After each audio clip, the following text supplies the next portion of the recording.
เป็นสางฐานะแหล่งสางสินขาเนาะสางสินขาสากล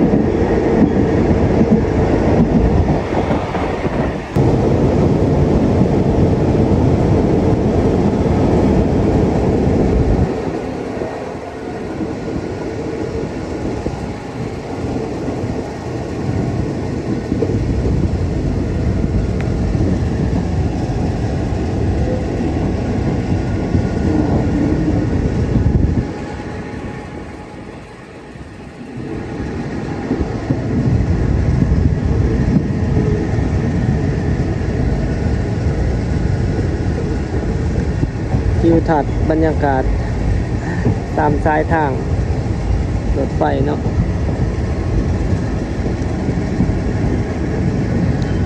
เขตบ้านคำสวัสดิ์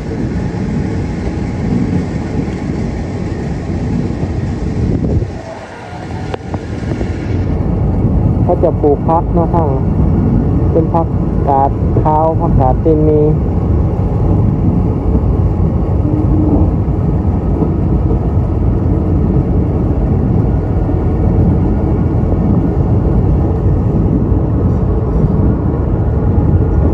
เดี๋ยวพาทุกคนชม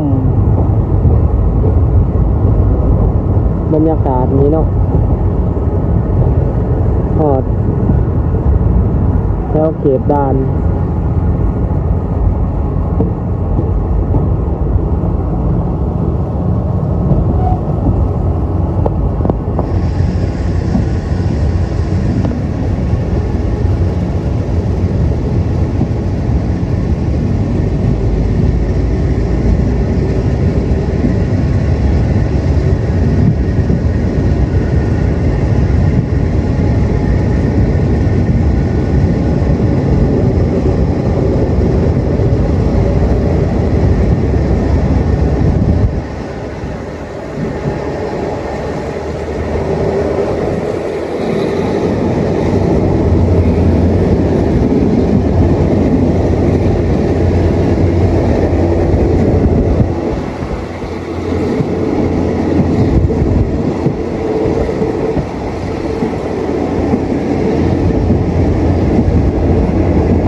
เขตบ้านโน่นวาย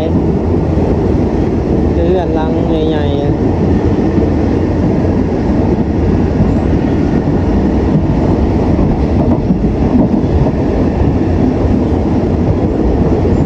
บ้านโน่นวายต่อบ้าน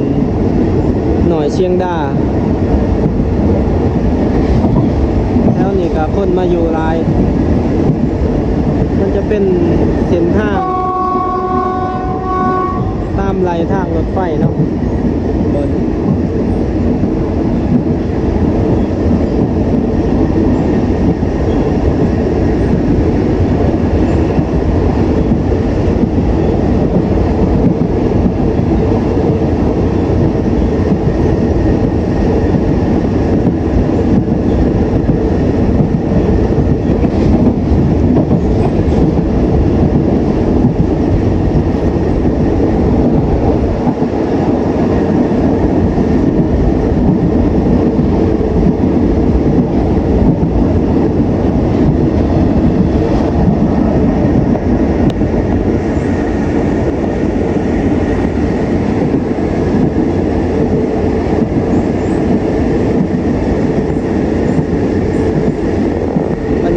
ตามเส้นทางรถไฟ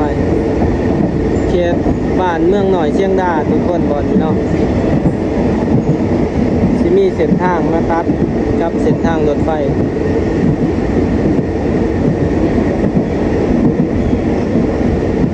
โอ้แถวนี้คนเริ่มมาอยู่หลายมีแต่เฮือนปลูกใหม่เบิดในเขตนี้เอาแนวเห็น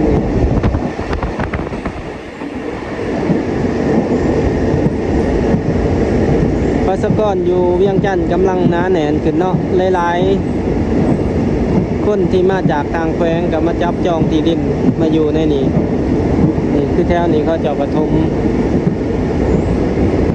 ดินในเขตนี่แมตกะเล่ประมาณแมต1,500เนาะประมาณแมต1,500 2,000 บาท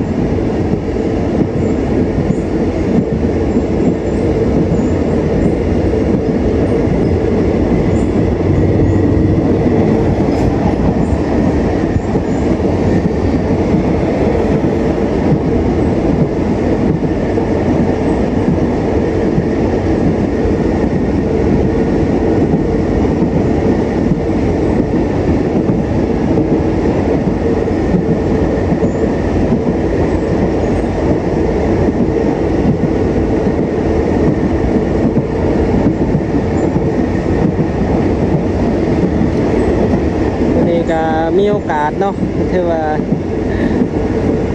ใกล้หลายเถื่อก็อยากถ่ายทุกคนเบิ่งเนาะส่วนหลายเฮามาช่วงกลางคืนเลยบ่ได้เห็นวันนี้มีโอกาสได้มาช่วงกลางเว้นมีโอกาสได้ถ่ายทุกคนเบิ่งตามสายทางรถไฟออกไปทางด่านพวกทางพัวมิตรภาพเนาะจากสถานีเวียงจันทร์คำสว่างเป็นวิวทิวทัศน์มีทงไฮทงหน้าบ้านเฮือนตามเข้มทางนี่เนาะของทางรถไฟประชาชนก็เริ่มใหญ่เข้ามาอยู่หลายเขตนี้ยังเป็นทงหน้าอยู่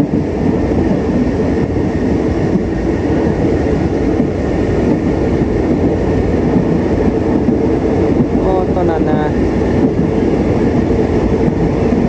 เสาสายส่งไฟฟ้าเนาะกำลังสร้างบนทันดึงสายเก่งนะน่าจะเป็นสายส่งที่ขายไฟฟ้าไปฝั่งไทยเนาะ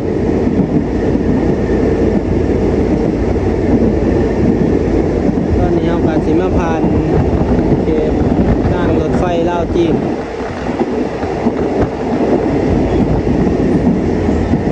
ติดกับสางทาหน้าแหลงเนาะเดี๋ยวมาเบิ่งสางทาหน้าแหลงบนตัวนี้เป็นสางทาหน้าแหลงสางสินขาเนาะสางสินขาสากล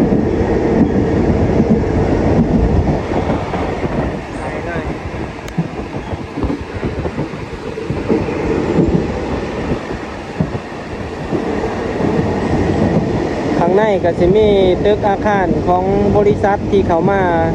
เฮ็ดเป็นบริษัทชิปปิ้งขนส่งสินค้าต่างๆเนาะตึกก็ถือว่ายังมีตึกวางหลายอยู่เขาจะเปิดให้เช่ามีบริษัทมีธนาคารยังเนาะเขามาเปิดก็มีกรมภาษีต่างๆภาษีด่านสากลทาหน้าแหลงหลายบริษัท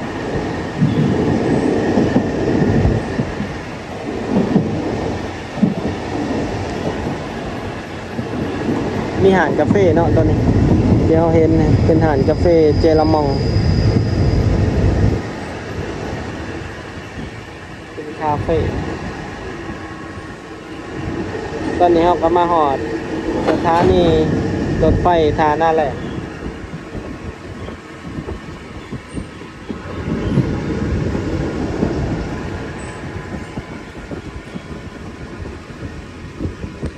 สินค้าที่มาจากไทย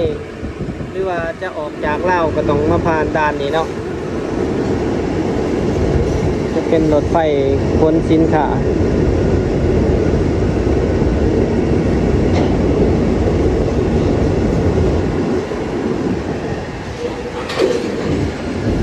ยาวทุกคน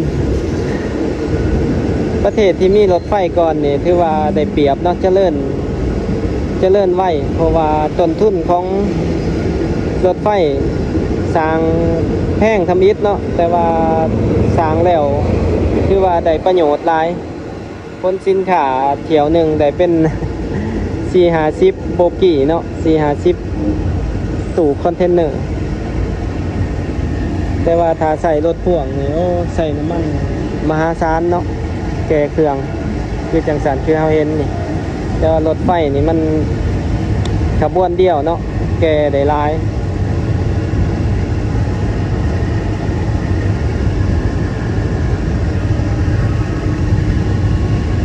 นี่ก็เป็นสถานีท่าหน้าแหล่งทุกคนพาทุกคนเบิ่งสถานีเก่าเนาะถือว่าเป็นสถานีรถไฟแห่งแรกแห่งทำอิฐของลาวเลยบอนสถานีรถไฟท่าหน้าแหล่งปัจจุบันนี่ก็ปิด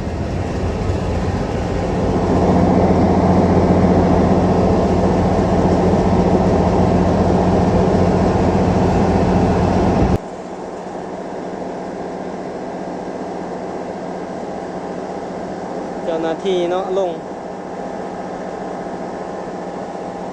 แต่ก่อนกาสิผู้ใดเดินทางไปไทยก็มาขึ้นมาจำบัตรมาสแตมป์บัตรอยู่นี่เนาะด่านว่าปัจจุบันนี่ก็ถือว่าใส่สถานีคำสวัสดิ์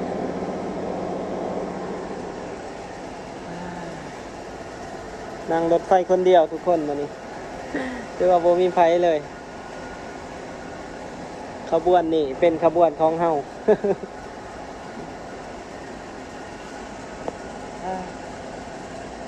ขบวน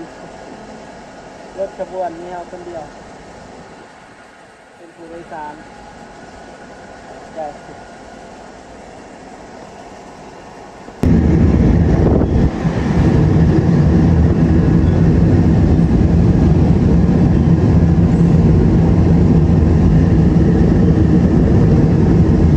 ตอนนี้ฮอดสะพานมิตรภาพแล้วทุกคนหัวมิตรภาพลาวไทยลาวโอ้อยู่นี่มีกันนะตรวจสายเน็ตเนาะตรวจสายเน็ตการต่อสายเน็ตเขาเจ้าตอนนี้เขากำลังเคียงขัดต้านแก๊งคอลเซ็นเตอร์เนาะ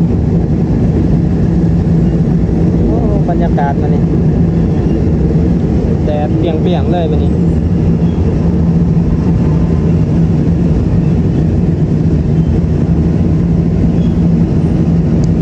สำหรับคลิปนี้ก็จะมีอยู่ประมาณนี้เด้อทุกคน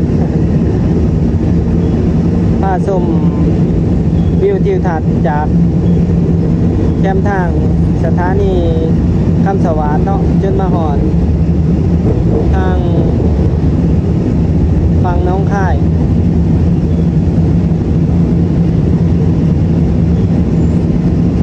เดี๋ยวเขาสิพาเบิ่งหอดผ่านด่านน้องค่ายเนาะสำหรับในคลิปนี้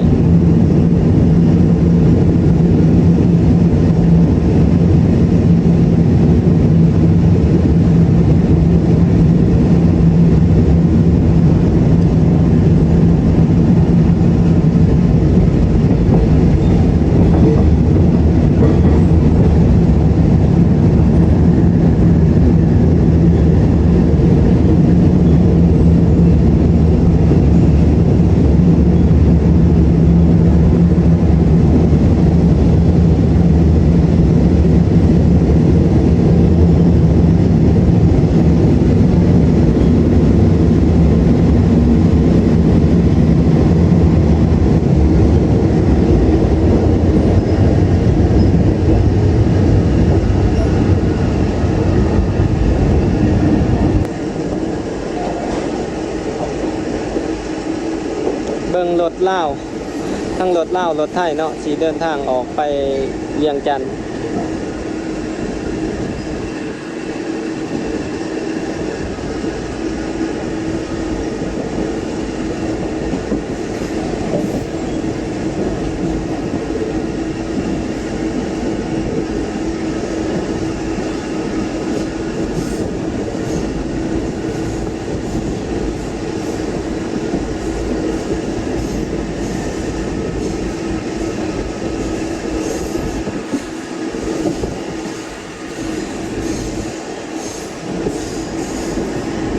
ก็สิมีอยู่ประมาณนี้เด้อทุกคนสำหรับในคลิปนี้